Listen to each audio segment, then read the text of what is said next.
رات کے اندھیرے میں اگر 62 سال کی بوڑھی ماں بستر پر کھانستے کھانستے پب جی کھیلنے والے جوان بیٹے سے کہے بیٹا پیاس لگی ہے گلا سوکھ رہا ہے تھوڑا سا پانی پلا دے، تو جوان بیٹا پب جی کھیلتے کھیلتے کہے گا امی 2 منٹ رکو دیتا ہوں۔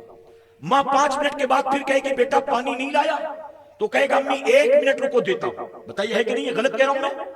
اس کے لیے پب جی زیادہ امپورٹنٹ ہے، ماں کا سوکھا گلا امپورٹنٹ نہیں ہے، ماں کی پیاس اہمیت نہیں رکھتی۔ آخرکار بوڑھی ماں پیاس کی وجہ سے اندھیرے میں اٹھی، خود چلی پانی لینے، ٹھوکر لگ گئی، منہ کے بل گری، سر پر چوٹ آئی، صبح ہوتے ہوتے انتقال ہو گیا۔ اب اگر انتقال ہو گیا، گاؤں والے اس ماں کا جنازہ لے کر نکلیں گے، تو جو رات کو 1 گھونٹ اپنی ماں کو پانی دینے کو تیار نہیں تھا نا، اسی بیٹے کو 4 آدمی سنبھال دیں گے۔